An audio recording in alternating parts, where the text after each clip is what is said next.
Next up on the hit list, this Shooting from the Lip archive favorite. Enjoy. Kevin Hale here, Shooting from the Lip, one of my favorite characters from one of my all-time favorite TV shows, The Shield. The character, Holland, Dutch Wagenbach. The actor, Jay Karnes. Jay was in all 7 seasons. And actually, it turned out he was in every episode of The Shield, which only he and Michael Chiklis, Vic Mackey, could. You've done your homework, Kevin. I did. Yeah. Welcome to the show, Jay. Thank you. It's nice to be here. It's an honor. Thank you. Let's talk about how you got to where you are. Give us the Jay Karnes bio, and however long you want to take. You want to go back to 5th grade when you did your... Well, let's do the short version of the Jay Karnes bio. But I didn't know what I wanted to be when I college, and at some point I decided I wanted to be an actor, and got into the regional theater. Started doing little Shakespeare festivals, and it's kind of like my acting career before my acting career. In the regional theater and television and film are really kind of separate worlds in a lot of ways. Anyway, I finished up, and at the Oregon Shakespeare Festival was sort of where my regional theater career ended, and I moved down to L.A. and started to work slowly in TV and film. And my first series regular job was The Shield. So, I mean, obviously, I got very lucky because a lot of people do many episodes of episodic television and never have a series that goes more than a season, or sometimes even less. And to get something like that, which was 7 years, and Golden Globes, Emmys, all that stuff, it was just great. And I'm very fortunate to have done that, and it kind of launched me. So that's the very abbreviated version, Kevin, of my life story. If you want to ask me any specific questions, yeah, we'll get to specific questions about your life. But let's stay. I'm a little Shield. scared by that. That's frightening. No, well, just the way it was phrased. We'll get to specific questions about your life. You're a sports guy. You can pull the Coach K response to the Duke basketball incident with simply a no comment, like he did. So if there's anything I need to ask you and you don't want to go, just say no comment. You're keeping track of the score right now, right? Because I'm not watching. So where are we right? See, there's parts of this now like this. I won't be able to edit it really because I think it will make for good podcasts.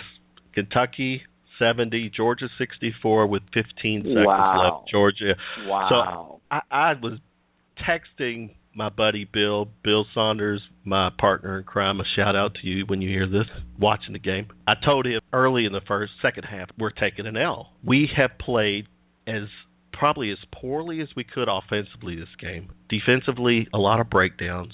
I just thought this was going to be the night that we take the L, but they're going to walk out. It really, more than it looked like it felt like it. Yeah, it really felt like it. That's what, and I was saying that was my gut. It was a feeling. It wasn't. Kentucky was still staying close as far as points, but it's just that feeling is like it was going to end. But enough of that. But I appreciate you asking about my Kentucky Wildcats, keeping you up to date. Now, going back to the Shield, you and Sean Ryan, the creator, actually had a past life prior to the Shield. You all were friends. You knew of each other. Right? Again, kudos to you for doing your homework. Sean and this show spares no expense. Clearly, Kevin. So Sean and I, when I got out of college, when we both of us got out of college, we had won a couple of what they call them ACTF awards, American College Theater Festival awards. He'd won for playwriting, and I'd won for acting. And part of what you won was a playwriting retreat. A 3-week playwriting retreat in Virginia, and we met there. And we were both moving to L.A., and I was the only person he knew, and I just knew a couple of people. So we started hanging out. Eventually, we got a place together, sort of famously, Sean had this apartment which we called 11, and because that was the number, and it was a studio apartment. And at various times, you called it 11. It was the number was 11, and so it just, you referred to it as 11. Okay. And at various times, we figured he had it for 4 years or 5 years. 5 years.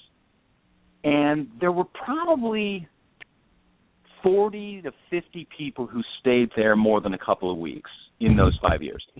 A studio apartment, Kevin. At one time, we had 5 guys. It was like hotbeds on a nuclear submarine. Somebody was always asleep. Somebody was always awake. Somebody was always playing Civilization on the computer. It was just crazy. And this was before either one of us. I was going back and forth doing regional theater and trying to get jobs, and he was trying to get work in television. And nobody had any money. And our rent, when you have 5 guys living in a studio apartment, our rent was under $100 a month. So, it was miserable at the time, but you look back on it and it was like, oh, that was so great. And there was a lot of really good humor in that apartment. And it was terrific. That's hilarious. And then Sean, of course, the creator, main writer for the Shield, gets his break with the Shield in doing my homework. Gets you involved. If memory serves me right, you get the pilot script. There is talk about you being involved with this project. How did that all come about? I was going to do. So Sean had been hired to write this pilot, and he said at the time that A, he never thought it would get made, and B, if it did get made, I'm sorry, Kevin. Someone's at my door. It was never going to get made, and if it did get made, he obviously would not be the person to run it. So he felt very confident in just writing whatever he wanted to write. It never occurred to him that anything would happen with it. So he thought, you know what? I'm just going to write something that pleases me, rather than something that might please some executive who then would greenlight it. And lo and behold, it gets made. And I had been doing a play in L.A. that was going to New York.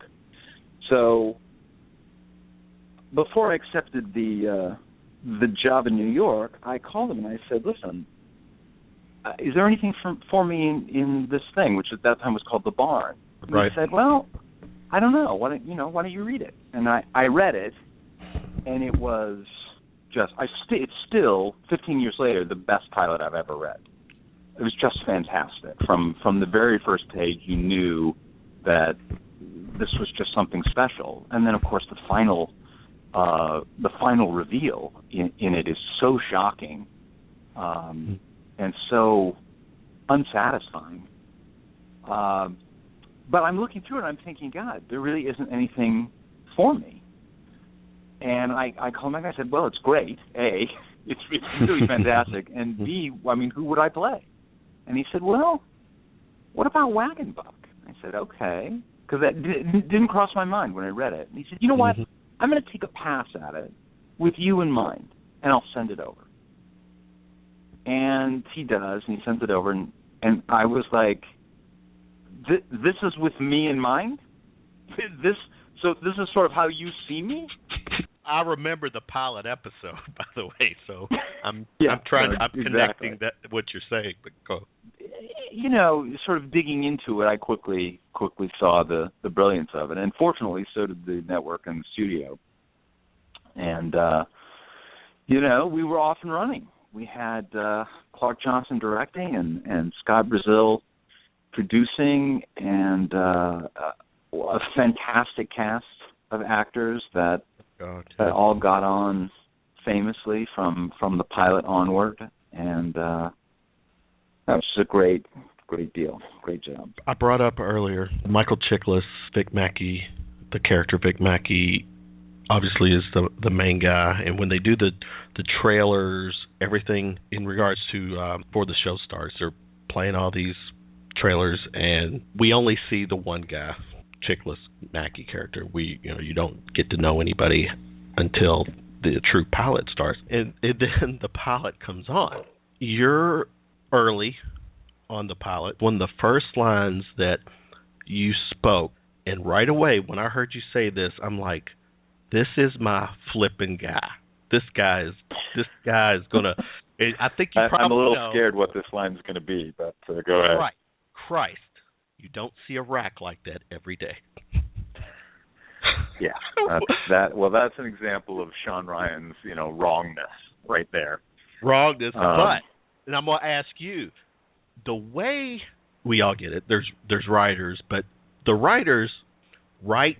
Eventually, the character and the writers get in sync, and the actor/character and the writer get in sync, and you're able to convey yourself through this character. When on the pilot, that line, everything about that first show, you were right away one of my favorite characters. I just knew and felt we're going to have fun with this guy. But that, going back to that line, you don't see a rack like that every day. That set the precedence for your character. Yeah.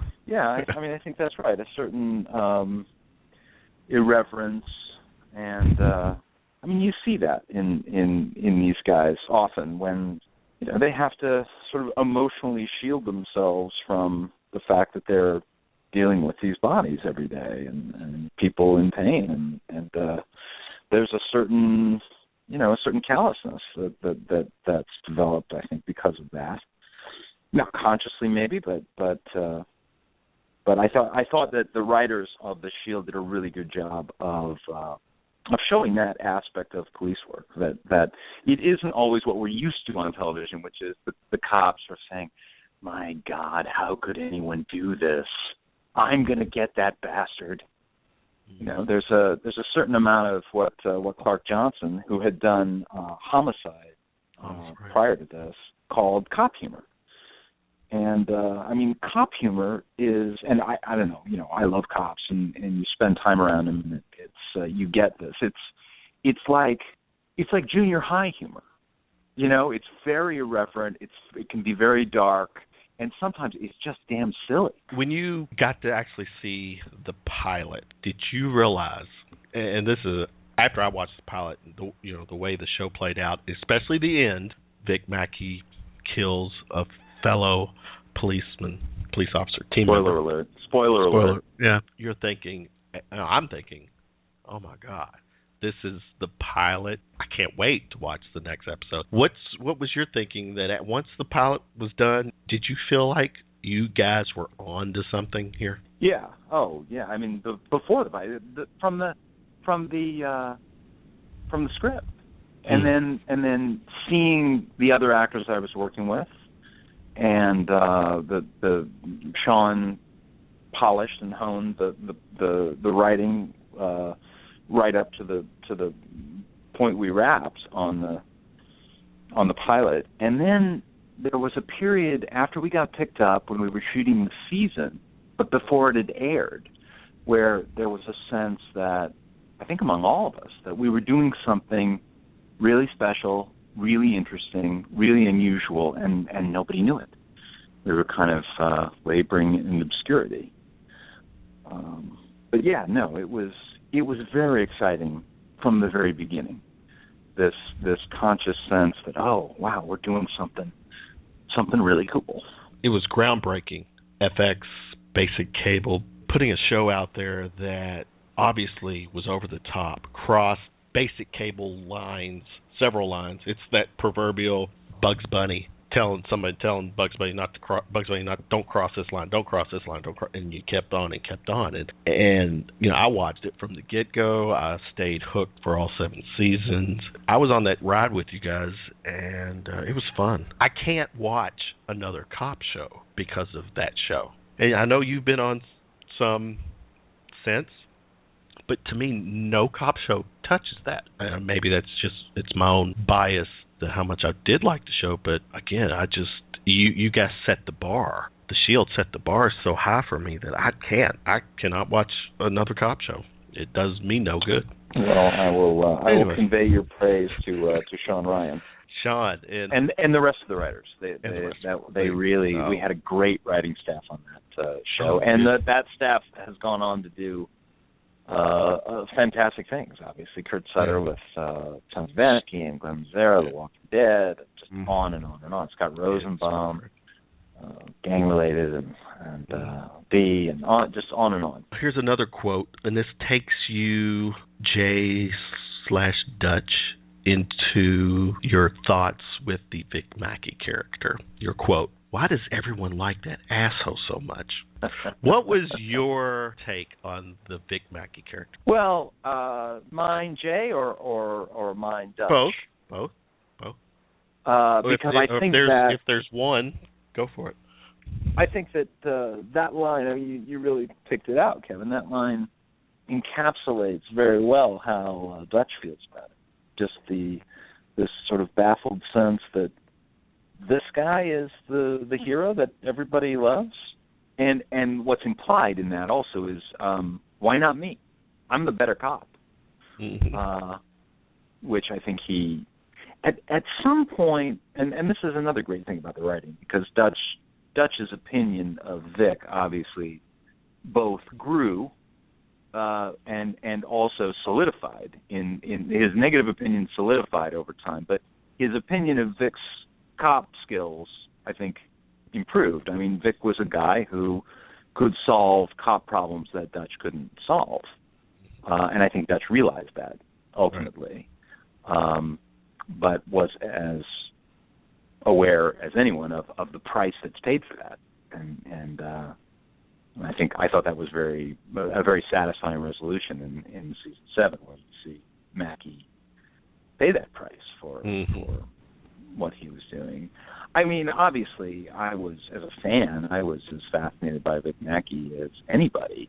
It's hard, I will tell you this, and Michael Chiklis is an enormously charismatic and lovable man, and he and I are dear friends to this day.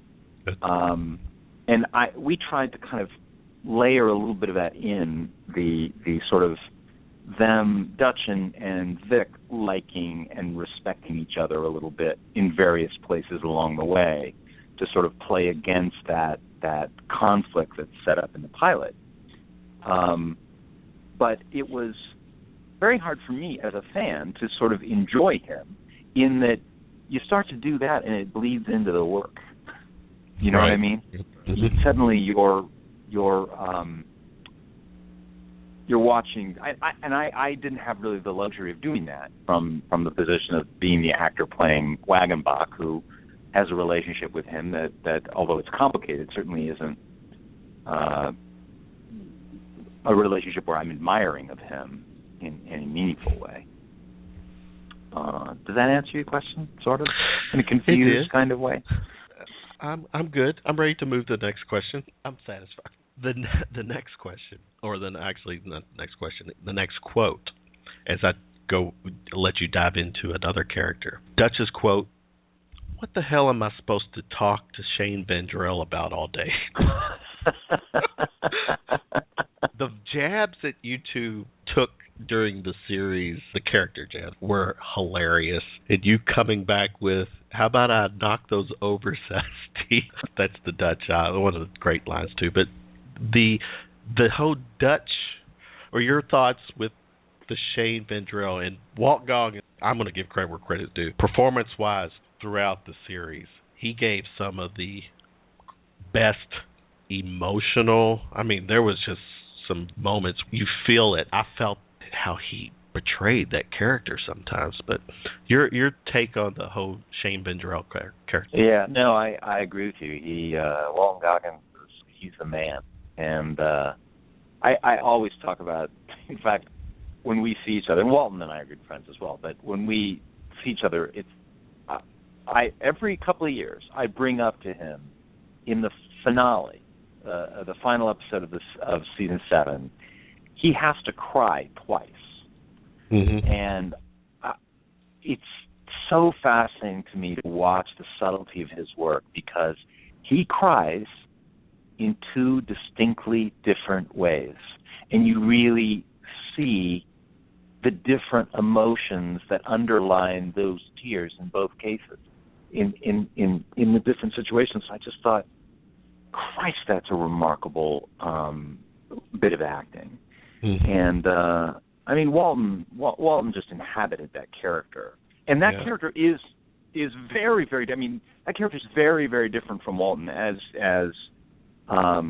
you know, you watch him on Justified, and here's another guy from the South, the rural South. Only the character that he plays on Justified is so obviously, he's got 50 IQ points on Shane Vendrell, and you see it. He's really a remarkable actor, and he's a sweet guy too.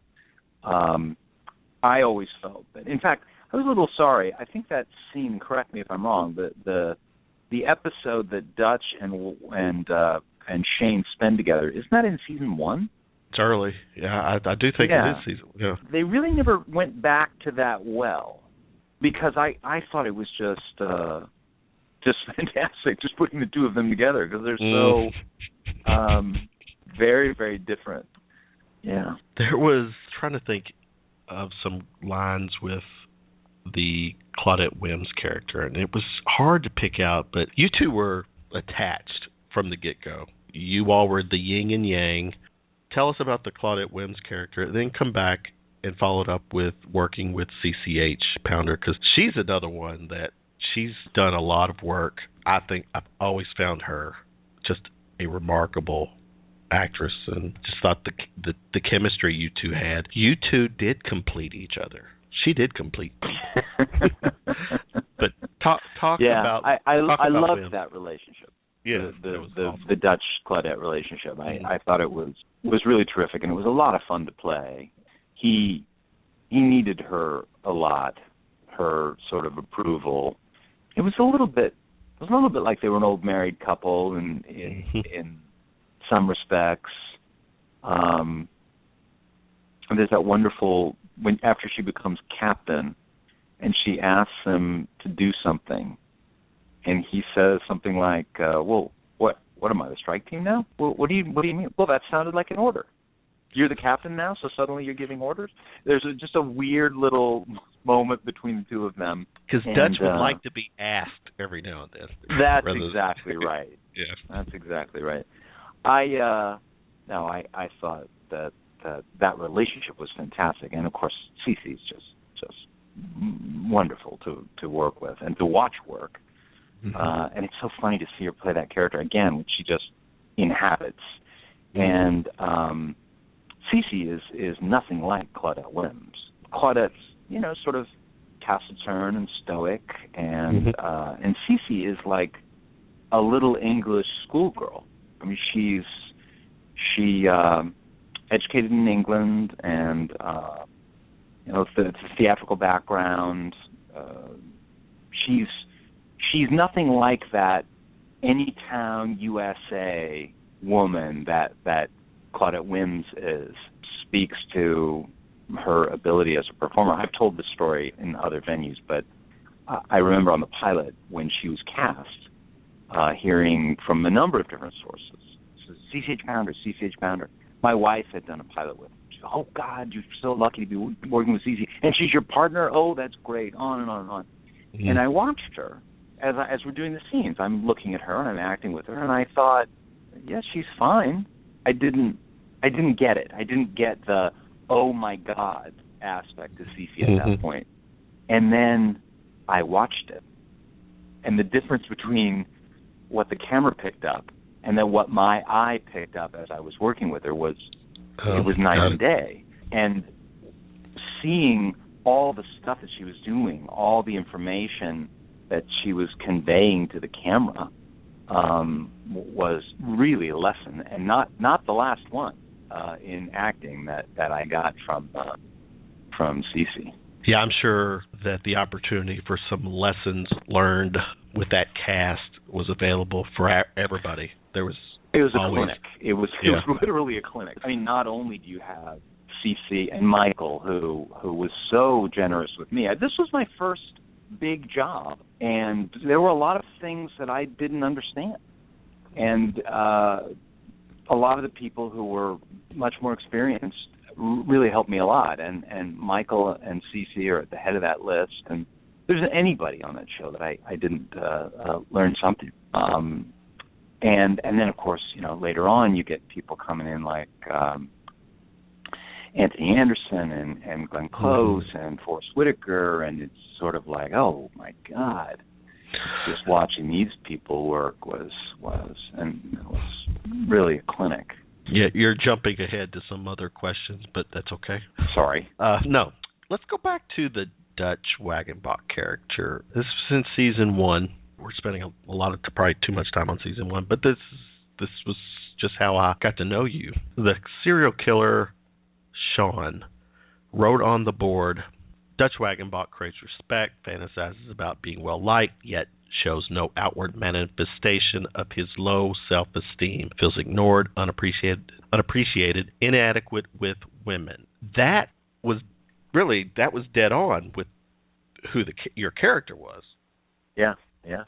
Obviously you stepped your game up and you come back with wound up getting this guy, but from that point on, I think that to me was so important. Just the written words on that board, that is in a summary of who Dutch is, and I want to just give him a hug at that time because I thought you needed a hug. Yeah, I think that's probably true. Yeah, you came back and you put this guy away, and you got a standing ovation, high fives. But that set the tone for the Dutch character. And again, you performing him, it kept me as engaged with the show as what Chiklis, Mackey, and the strike team did. And it was two different rides. In a sense, you were that. I said I'm very referencing yin and yang, but you were that different approach to Vic and his ways.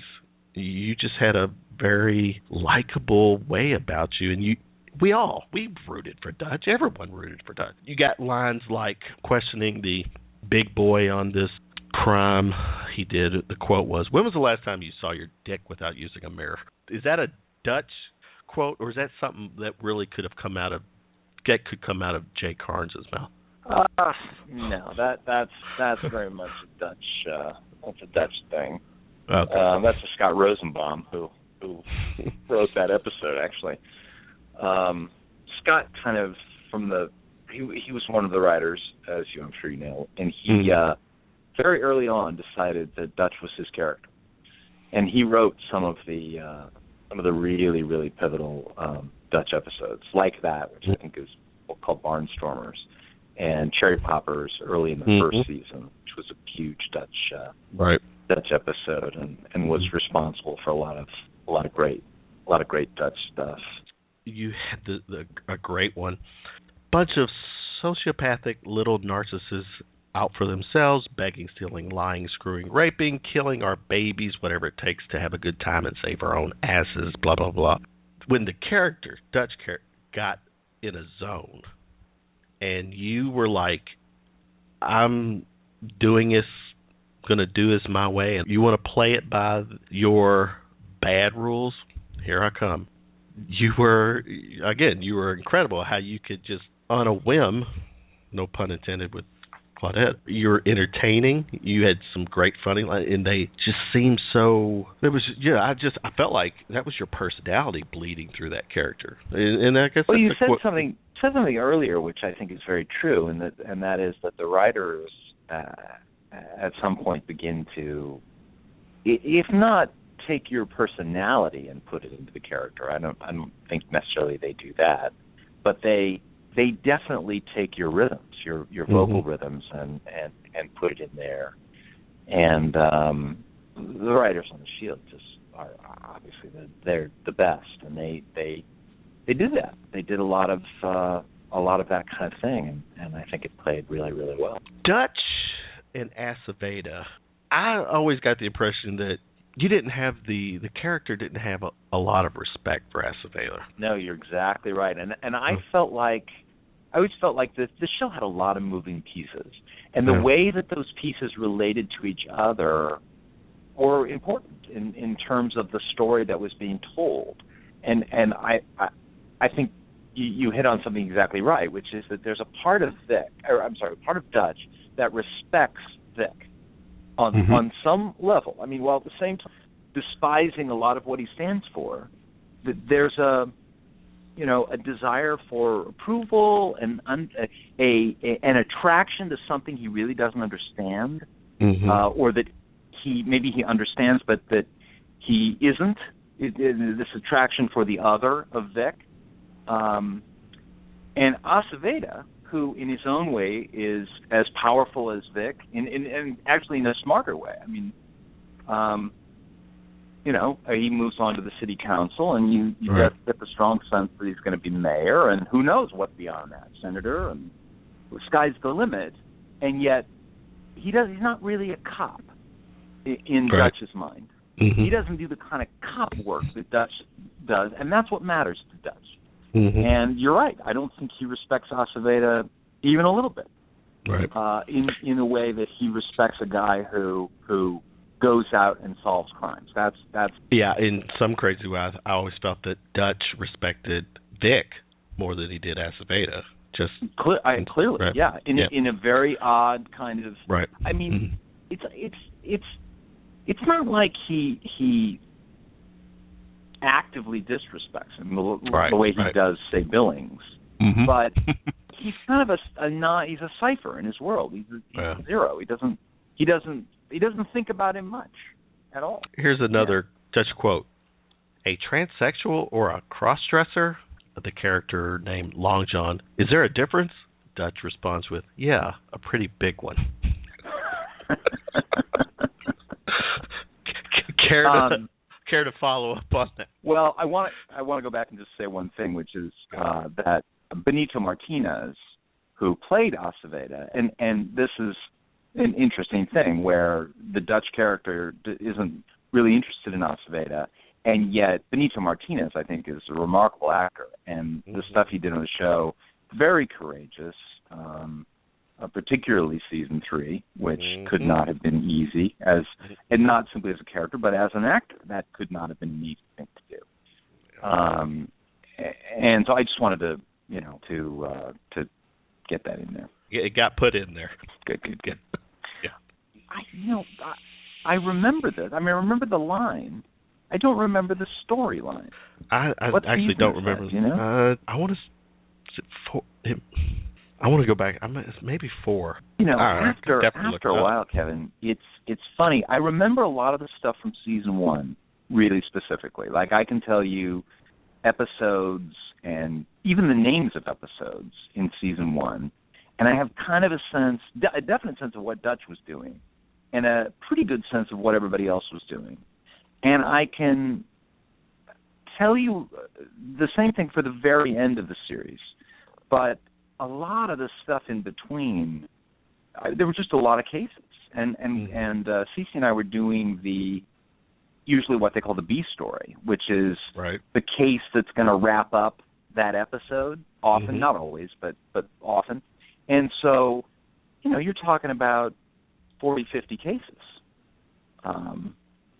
over the course of the season, something like that, of the series, and it's kind of hard to keep all of that in my head. Actually, I'm looking at it now. It was in the episode Coyotes. Is that season 2, Coyotes? That is season 2. Season 2. You all did that co-pilot episode right before it, which I thought was a great idea to take us back. We're kind of we're getting through the first few seasons. Through 3 seasons, you guys made a huge impression award-wise. You were getting mainstream attention. The accolades were there. And then season 4, to me, when I heard that you all had signed Glenn Close on to do a season, holy hell, you got Glenn Close to do a TV show with you guys. From your perspective and the rest of the cast, the the crew. How did that, how did that play out? Well, I can't speak for anybody else, but I was thrilled, and I was in awe. I mean, it was just like, you look across the set, and of course I'd gotten used to everybody, and this was our little set and all of that, and you look across and it's like, that's Glenn fucking Close right there. Mm-hmm. One of the greatest actors on the planet. And she was really terrific and came to work and very personable, and I mean, I just feel lucky getting a chance just to watch her work and work with her a little bit. We were a chess set. We played a lot of chess on the set of The Shield. I saw that. The season Glenn was there, we played backgammon because that's what she played. Mm. So she and I played a lot of backgammon because she didn't play chess. So we were pretty well matched, and she liked to, just when they were lighting or whatever, right? Tell stories. We tell stories and play backgammon. I thought season 4 with Glenn Close was solid. That also brought Anthony Anderson, that character, Antoine Mitchell, in. That was, to me, the season that you saw, in my mind, the strike team was on its way down. It was starting to spiral. Things were happening. Yeah. And then, season 4 ends. Glenn Close character is fired, she's fired. I guess he's fired. That is when Claudette? Does Claudette take? No, Billings, actually. Billings steps in. Yeah, then you get the Billings season. Season 5 starts with Billings as the captain, but you bring in another heavy hitter, Forrest Whitaker.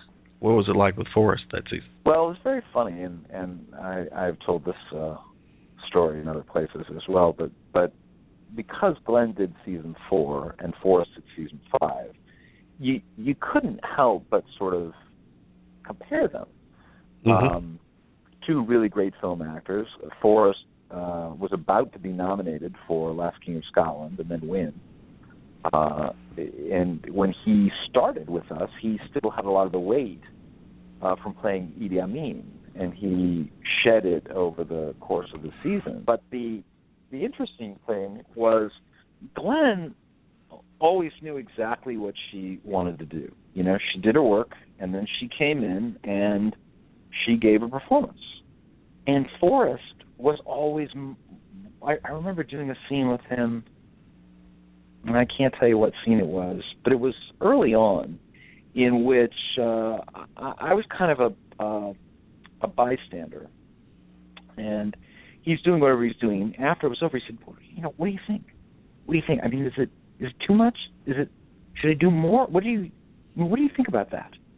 And I remember distinctly thinking, you're the Academy Award nominee. I have no idea.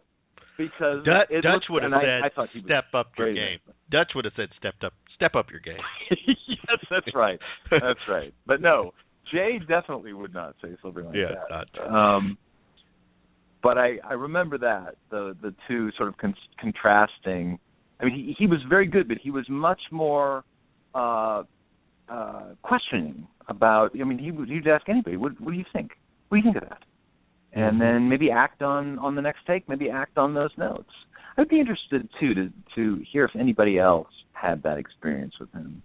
He's incredible. There's a great character too. That character. Yeah, and just to think, the first time I actually saw Forrest Whitaker was on Fast Times at Ridgemont High. But I digress. Sure. We all got to start somewhere, right? Indeed. Did you start on a high school with Coley? Did you ever do one of those back in the day? A movie like that? Yeah. No. I mean, I did a few small parts in films, and then guest stars on television shows before The Shield. But really, I mean, 4 years before The Shield started, I was in the company at Ashley. That's what I did. And at that point, I wasn't even in the Actors Union. I hadn't done anything.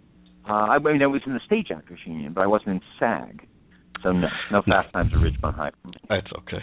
finishing up the show, I know season 6 comes around, and you're crushing on Officer Hanlon. Yes? No? Paula Garza. Yeah. Paula Garza. Paula. Paula was Paula. The thing I loved about that character is, and obviously Paula's an unbelievably attractive woman. When she came in, because the world of the Shield had been constructed the way it was, rather than being a kind of cliched cop who is a TV cop who's gorgeous and no one says anything, she came in and she was considered to be the really hot cop, right? By everyone else. Everyone talked about how beautiful she was in the show. Right. She was the attractive cop. Well, she made the posters and this and that, so yeah. Yeah, exactly. But the season 6 winds down. You finally locked lips with Officer Sulphur. Well, right? It was about time. It was a long time coming, Kevin. It was. But yeah. Oh, that's another way. We haven't even talked about Catherine. She was Catherine Dent, Danny Sulphur, another strong character. Loved her performances. Oh man, so good. Yes. So good. And you're right. I mean, when you sit back and you just look at the cast of The Shield, and it was like it would take a near disaster script for this show to fail, because the talent was like, good Lord, the talent was just incredible. Yeah. Well, they put it together. The Scott and Clark and Sean. And you got to give a lot of credit to the guys at FX who wanted to do a show like this, which was very much something that hadn't been done before, and were willing to cast a bunch of actors that were not the usual. We didn't look like most TV casts, and that's a big part of television. Is right. How you look. But the way you all walked it, though, you had my thumbs up after every show. You may have not. You killed it. The season 7, final season, without going using any quotes, season 7 played out, I thought was written out, played out very well. What was your take on season 7? I had gotten to the point where I was wondering if the original sin of the Shield, of Vic shooting Terry, was ever going to come back. If we hadn't sort of forgotten about it. And right. I thought, as a fan, the fact that the show loops back and that Vic had to answer for this one death, that was, I mean, obviously he did all of this stuff, but it comes back to Terry Crowley, and I thought it was a very, very satisfying ending in that regard, and I think for Dutch also it was maybe satisfying is the wrong word, but you mentioned how come everybody loves this asshole so much. There's a shot in the finale after Ronnie finds out that Vic has given him up, and he's come down from talking to Claudette, right. and there's a shot of Dutch with all of the people in the barn behind him, and right. they're all looking at Vic, and there's a real contempt there, and it's that feeling of we're the real cops. And we're just trying to do our best. And maybe we don't have your skill set.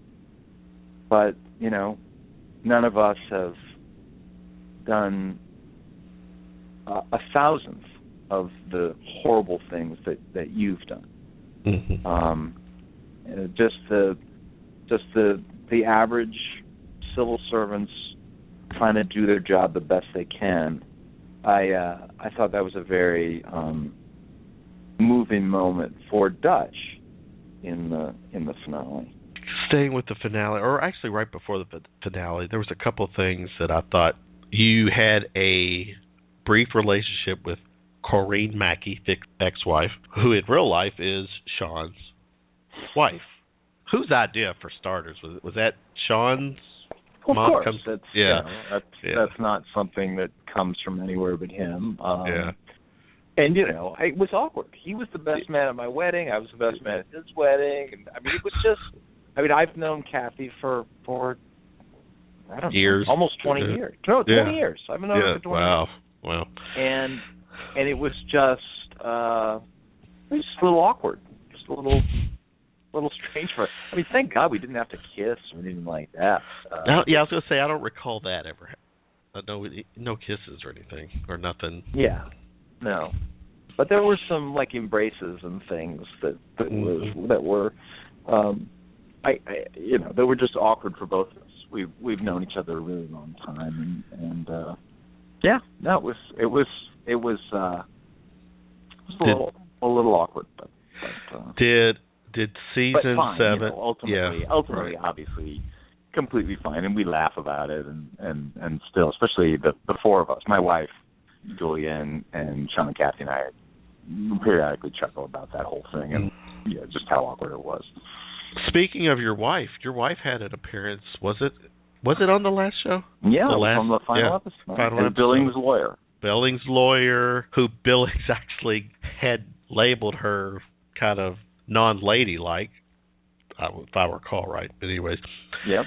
And she hands you her card, and I think she, suggested or asked for you to, give her a call. So that was... The implication is that maybe they'll wind up together. Yeah. She's interested. Dave Snell, who plays Ronnie Gardocki, and who I went to college with. Oh, really? He was one of the guys who lived in 11 at one point with Sean and I. He had the best line about that, which was, Dave said, it's unrealistic enough that Jay could win over Julia. The idea that Dutch could get her is absolutely absurd. Absolutely absurd. No respect. None at all. The Shield ends, season 7. Vendrell, his family die. Shane takes his own life. Vic confesses to everything.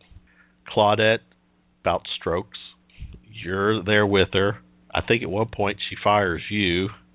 And then, it plays out where Claudette and Vic have a face-to-face in the interrogation room, which is another huge moment where, Chickless is not saying a word. He's just looking at Claudette's face. Mackey's looking at Claudette's face, looking at these images. Claudette's got him. Claudette has got the last say, last dig in on Vic. And then classic Mackey for him, he tears the camera and makes a comment, well, you can bill me for this, and Claudette's line was basically, we're going to collect now. Dutch, or if it was you, get Ronnie. You all go down and you arrest Gardocki. So that's when Gardocki finally figures out, understands, Vic sold him out. It's all been Vic. It's always ultimately all been Vic. Vic manipulates everything to get what he wants. He got what he wanted at the end. He thinks he did, but I think the feds threw a curveball, but putting his butt in a desk, and then his family's gone. Were you, as a fan of the show, satisfied with the way the show ended? Yeah, no, I was. Very much so. I like that sort of purgatory for him. Not so much the sitting at a desk, but the isolation. I mean, his family is in witness protection. He sold out the guy he was going to run with to Mexico. This fiction of the team comes first was exposed for everybody. And then there's that scene that we were just talking about where everyone in the barn understands exactly who he is and the horrible things that he's done. He's alone. And one of the things that I really liked was that he still doesn't get it. His personality is such that, God knows where he's going when he gets up from that desk. He's just a guy that doesn't get that his way doesn't work. And that this is that this is where his kind of thinking has brought him to alienating every single person who cares about him. Not to mention, I mean, we talk about the team, the Ronnie's in prison. The other two are dead. The other two are dead. You know? Both killed by Shane. Yeah. Who ultimately realized that what they had done was wrong. Yeah. Which is a realization that Vic Mackey never makes. And then, all right, the series comes to an end.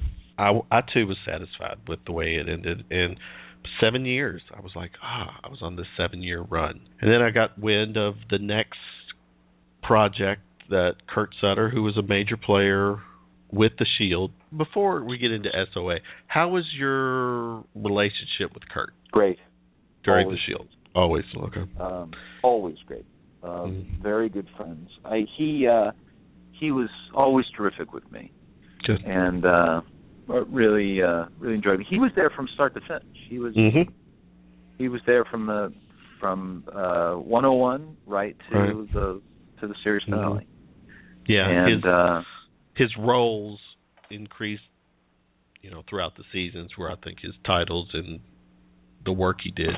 At the end of the day, I always tie Kurt Sutter with the Shield, and he did have the cameo, and then Shield Margot ends. Margot Caesarion, yeah, and the Shield ends. Successful run by everyone, the media, everybody was. That show made a difference. That show was groundbreaking. That show will go down in history as of what it meant to basic cable TV, what the FX channel did with it. Then comes Kurt's new gig, Sons of Anarchy. How did it come up where you were going to be involved in working that first season? Kurt called me and said that he had a pilot at FX, and if it gets picked up, he's got something that he would like me to do in it. And I said, great, send me the pilot. And he sent it over, and it was as meticulously prepared a document as I've ever seen for a pilot. Every character was so fully thought out and fleshed out, and he had most of that first season, I think, planned out in his head. Certainly the arc of my character, he was very clear. He said, it's going to be 8 episodes, and then you get killed, and I would love for you to do it. And I said, of course, anything you want. I'd love to be involved. But you got the sense that Jesus, he really has a strong take on this and what he wants to be, and a great deal of work had gone into it. And obviously that was borne out by the rest of the series. But I showed up and it was fun to hang with the guys and meet them, and a lot of the people, a lot of the crew had worked on the Shield, and some of the actors, and so it was it was a little bit like a reunion. We shot it in the summer of 2008, and we had wrapped the Shield in the winter of 2007. So it was like, oh, this is great, getting back together. In retrospect, if I'd been thinking, I'd have pitched him, listen, I definitely want to be involved. Don't kill me. Right.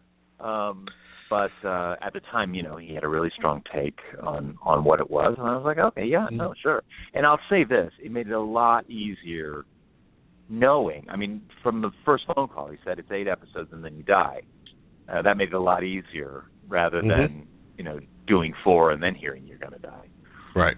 Okay. I would have liked, for selfish reasons, Jay Karnes to stick around. Would have liked him to stick around longer on Sons. I would have liked that too. Yeah, I thought your personality, your character would have been a perfect opposite of the biker gang, and so different from Dutch too. I think. And so right. But as somebody said, if ever anybody needed killing, it was Joshua Kohn. What were your favorite memories with SOA? In the barbershop scene. Mm-hmm. Funny, I don't the know fight. If it's favorite memory, but the fight.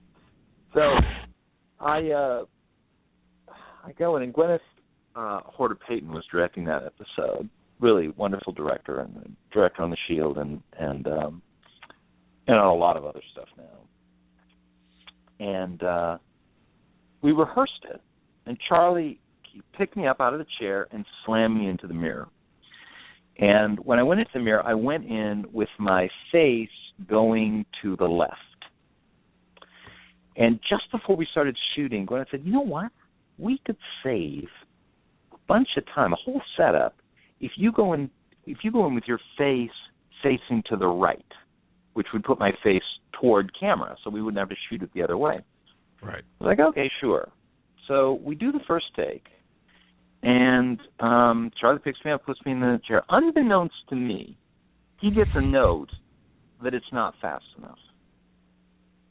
I'm like, okay. And we're really kind of just working through it. So we go to the second take, and he picks me up out of the chair, and the first thought in my head is, wow, this is a lot faster. The second thought is, as I'm going toward the mirror, okay, go to your left. And then just as quickly, I think, no, go to the right. And I try to go to the right just as my face and nose smash into the mirror straight on. Uh-oh. Blood everywhere.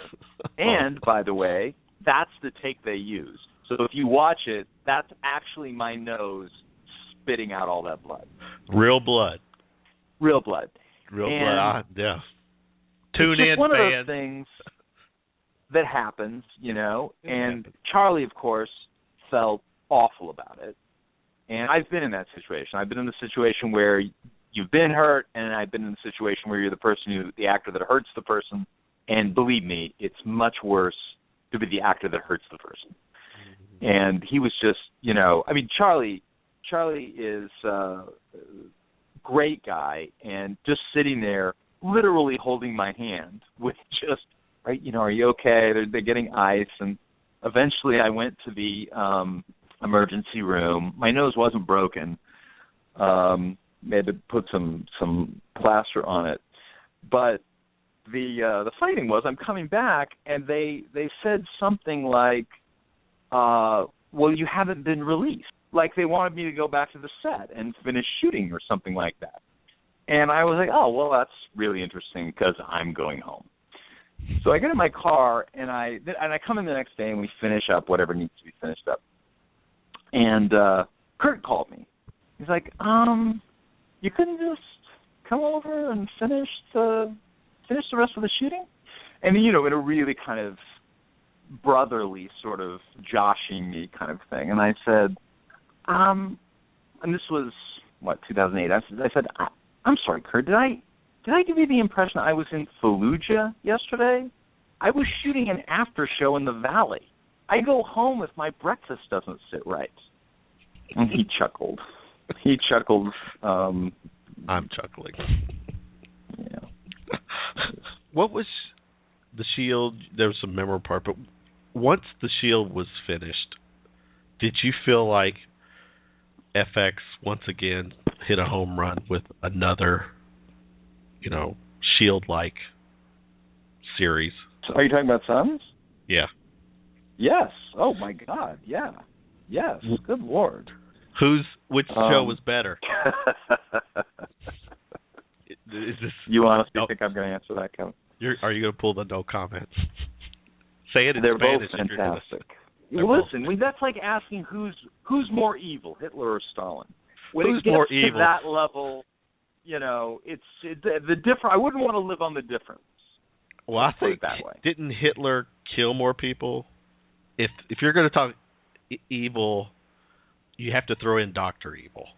So once you throw in Dr. Evil, then we'll get somewhere. Here's the interesting thing: Hitler may have killed more people if you credit him with all the deaths in the Second World War. If you credit him with that, you say Hitler started the war, therefore those 60 million deaths are on his head, then yes, it's more. But if you if you say no, Hitler's responsible for a smaller number, then maybe Stalin. I mean, I guess we'll never know how many people Stalin killed, deliberately or inadvertently through starvation. And here we are breaking out into our History Channel segment, narrated by Jay Karnes, his next gig. What's the question? Oh, here's a good one. In Sons of Anarchy, you're clearly stalking the VP's girl. I'll ask the question, how did that go for you? You take a bullet to the stomach. First. And then a bullet to the head. Berate Tara with some very nice names that Jax didn't care for, and then, you took a bullet to the head. How much of that scene, because I think Bill, my co-host, was going to ask this question, how much of that scene where after Agent Cohn has come and gone, there was an intense moment with Tara and Jax, it appears, on the bed. Nothing like a murder to get the romantic juices flowing. Exactly. Nothing like having a dead body in the bedroom with you to really spice things up. I'm thinking of, with my significant other, I told her, let's wheel in a body. Let's see what happens. But, we'll go there. Hey, it's Valentine's Day. Why not? All right. Here's some, I'm going to throw some questions. I love that scene, by the way. That scene is one of my favorite scenes, and working with Maggie on it, she was delightful. We both had a great time shooting that scene, as dark as it is.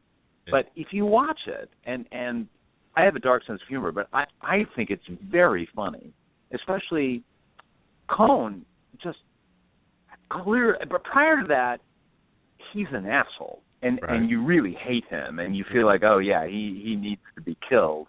Right. But he doesn't seem to have completely divorced himself from reality. And in that scene, this idea of, like, he's read a few Cosmos about keeping the relationship together, and he's clearly read some. He's talking to her with this sort of therapy stuff, like, let's talk about our problems. This is our time to clear the air.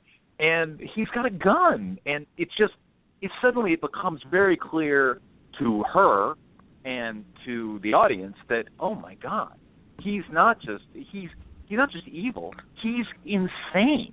And I know where Kurt was coming from in regards to having the SHIELD guys come in, because it was tough to see you, especially playing an agent, which is very similar to playing a detective.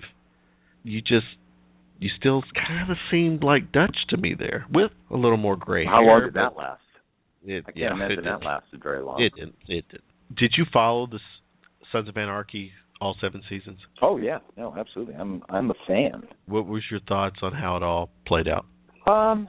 Well, there's an old saying that the ending of something needs to be both surprising and inevitable. Mm-hmm. And I really thought that Kurt achieved that, and it was just a tremendous piece of work. I cannot wait. I mean, I know we have a limit on time. I cannot wait to see The Bastard Executioner. This is the number one thing on. I mean, I'm so excited about it. I actually called him and said, "Listen, what? I understand we're going to do another show, and they're shooting it in England, so they're going to use, with the exception of Katie, they're going to use." He actually said to me, "Unless you're married to me, you have to be English." And I said, "Is that a proposal? Because we've always been close." And so is this your way of saying no way are we going to see you on this show? I'm afraid not, no. You're going to see, my understanding is you'll see a lot of the actors from the Sons of Anarchy, but only the English ones, like Charlie's English. Right, yeah. Yeah. So you really think we'll see Charlie in? Well, I don't know. I shouldn't say that. Because you might start. But, my guess is before it's over that yes, we will see Charlie in some capacity. That's my guess. I have no inside knowledge of that at all. That is just a gut feeling. The part that you said your guess that you will see Charlie in some capacity is going to be sent to TMZ. I'm going to leave the part out where it says that you don't know. And then, that's how. See, that's how. Get me in trouble.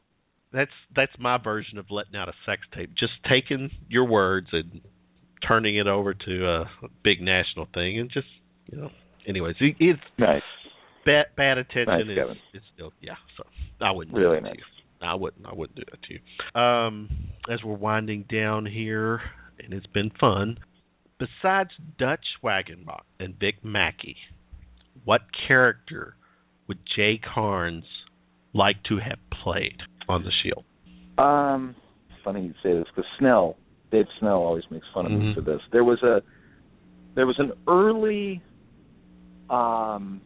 version of The Barn, it was called. That's what the pilot of the Shield was called, in which Vic was not nearly as charming as he ultimately became. In other words, he was not loved and likable. He was just a guy who got shit done, but he wasn't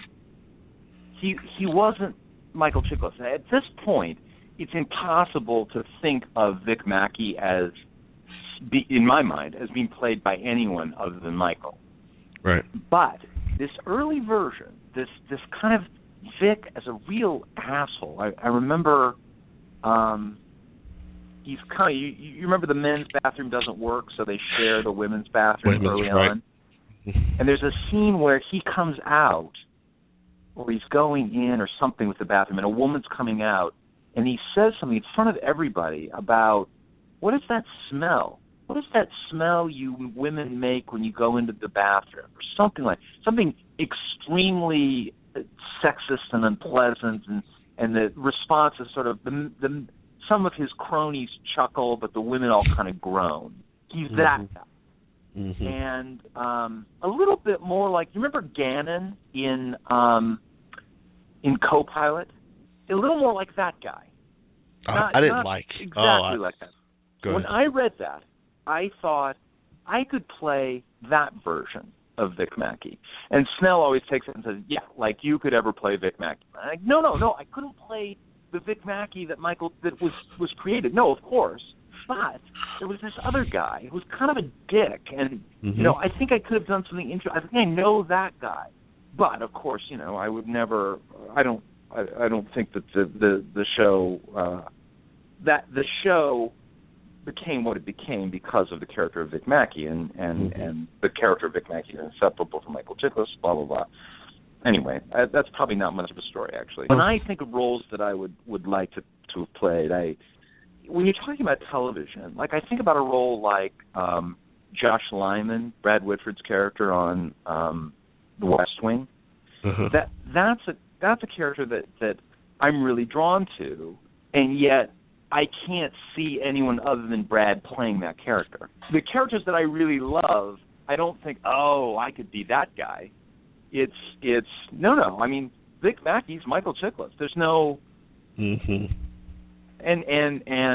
Josh Lyman is Brad Whitford. There's no way to sort of separate that out. I mean, I would love to like do a Richard III, or those are the kind of roles I think. Like I never played Romeo. I didn't want to when I was young, and now I kind of look back and I sort of wish I was 25 again so I could play Romeo. Those are the roles that I'm drawn to. The roles that can belong to anyone, like Hamlet. Corey Lanus. When I look at your bio, I see a lot of television shows. Is it your thing to stay away from movies? What is your preference? Is there one versus the other? I did a couple of movies this year. I've got one coming out called Somnia by this guy Mike Flanagan, who did Oculus. Both horror films, but they're really smart horror films. Okay. No, it's not something that is intentional. Sometimes, like I know a lot of really great actors in the theater who have trouble getting film or television jobs, and I know a lot of actors in television who would like to do more work in film, and I certainly would like to do that as well. It's just they don't hand those jobs out when you land at LAX, unfortunately. Right. Well, since TV, since The Shield, I'm throwing these names out: Burn Notice, Last Resort, Body of Proof, Graceland, Gang Related. What is currently on your plate right now? You mentioned Gang Related. It was that was last year, and that aired last summer, and then got canceled at the end of summer, and that was too bad. It's that Scott Rosenbaum show, who was a Shield writer, and I think we were just finding our legs, and people weren't watching. I really felt like, oh God, one more season, and this could really take off. That was unfortunate. I just did. You mentioned Burn Notice, which Matt Nix created. That was a fun role to play, by the way. That was a recurring role, wasn't it? Yeah, I think I did 4, something like that. Anyway, he's got a new show called Complications, and they just wrapped their first season. And I did a little thing, voiceover actually, not unlike what I did on Last Resort, on the pilot, where Curry comes on as a Secretary of Defense, and he's a voice in the submarine. He's not. I don't know if you saw the pilot, but for Last Resort, but I'm not actually in it. Just my voice is in it. Well, I did the same sort of thing for the finale of Complications, Nix's show, to set me up as the villain for the second season. So I think, from everything that Matt has told me, that it's going to be really good, and he's excited about this coming season. It's going to air in June, and cool. Hopefully it'll get picked up for a second season, and I'll go play with them. What I'm going to do now is, as I wind the show up, I'm going to throw some questions at you that are for meant for Jay, the person, not any of the characters. This is some just quick Q&A. It's just meant to be fun. Let's do it. Your first concert that you ever went to? Kiss, 1978. Obviously with the makeup. Oh, yeah. Yeah. I mean, what a great first concert, by the way. Yeah. Just in terms of the kitschy, sort of perfect 70s first concert. It's a show. It was a show then, it's a show now. So Kiss, that's raising the bar.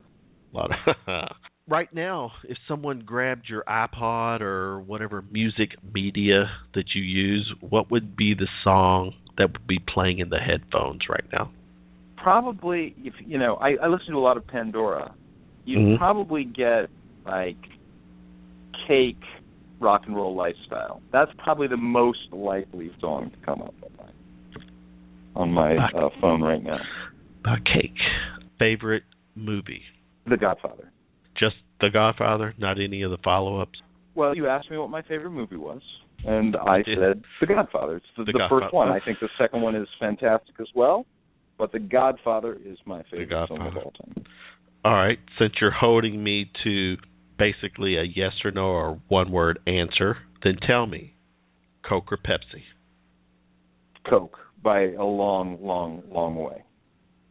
We're on the same page there. If you had access to a time machine and you can go anywhere in the past, where would you go?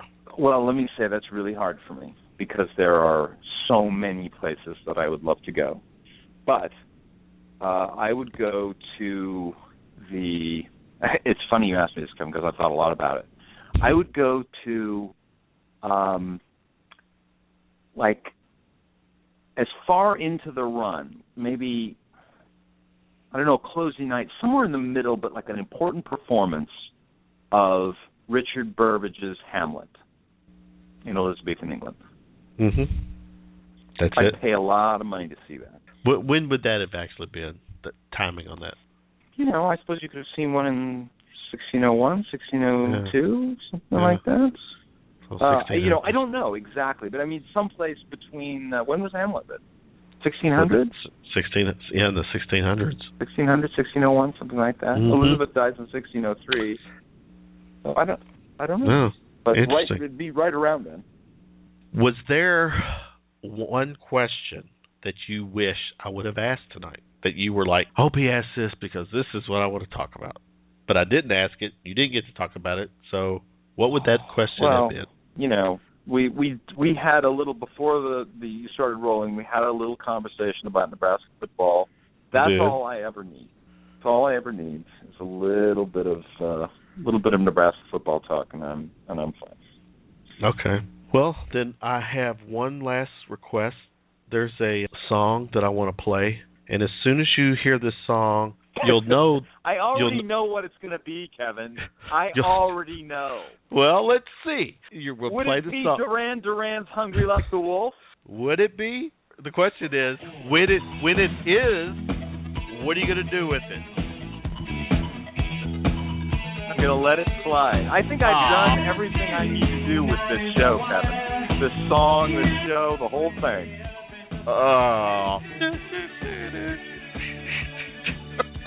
Trying to make a little history there, huh? That moment. No, you made history with that moment. That was like, and then to be able to use that line, go after it like you're hungry like the wolf. The funny thing is, I see that scene. I haven't seen it in a while, but I still blush a little bit when I see that scene. Jay blushes a little at that. Jay, you've been incredible tonight. Thank you. We went over. You clearly have put a lot of work into this, and well done. Good on you, as my friend Walton would say. Jay, I thank you so much for your time tonight. Thank you for keeping me up to date with the UK game. Actually, you coming on, I think, gave us that good vibe to get us past Georgia. We thank you. The Big Blue Nation thanks you. You've been a great sport, and promise we'll reconnect down the road again. Terrific. Thanks, Kevin. I'll talk to you soon. Thank you, man. All right, take care. Jay Karnes, incredible. Dutch Wagenbach, The Shield, Agent Josh, Sons of Anarchy, several other shows he's working on and been involved. We talked a lot with The Shield, and Jay was just incredible. He's so nice. All my fans, the things we do for each other, Jay was the man.